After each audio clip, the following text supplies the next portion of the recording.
I actually wanted to start out, like Sir Michael did this morning, by reflecting a bit on the moment in American education policy right now and the opportunities that moment presents.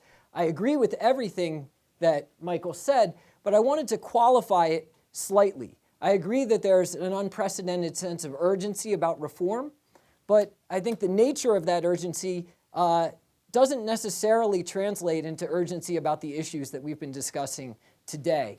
And just to provide a little bit of data for that, over the past several years, I've been involved with colleagues at the Program on Education Policy and Governance in some survey work, asking Americans about their opinions on a range of issues related to American education policy. And one of the things we've done, like other survey researchers before us, is to ask citizens to assign a grade to the nation's public schools. And so this is the question we used in a survey that was conducted in June of 2010. And here are what the responses look like. Only 18% of the American public currently assigns the nation's public schools as a whole a grade of A or B. You see that actually a majority assigns a grade of C, and we have 27% assigning a very low grade of D or F. Obviously, it's hard to interpret these data on their own, absent any benchmark for comparison, but when we looked at this seemed like a public that was quite concerned about the performance of the nation's school systems. And in fact, over the 4 years we've conducted the survey, we've seen a steady decline in Americans' ratings on this question.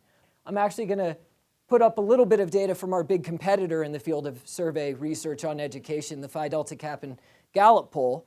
And they've been asking this same question now dating back to the early 1980s. And here what I've done is just combined the share assigning a grade of A or B and the share assigning a grade of D or F.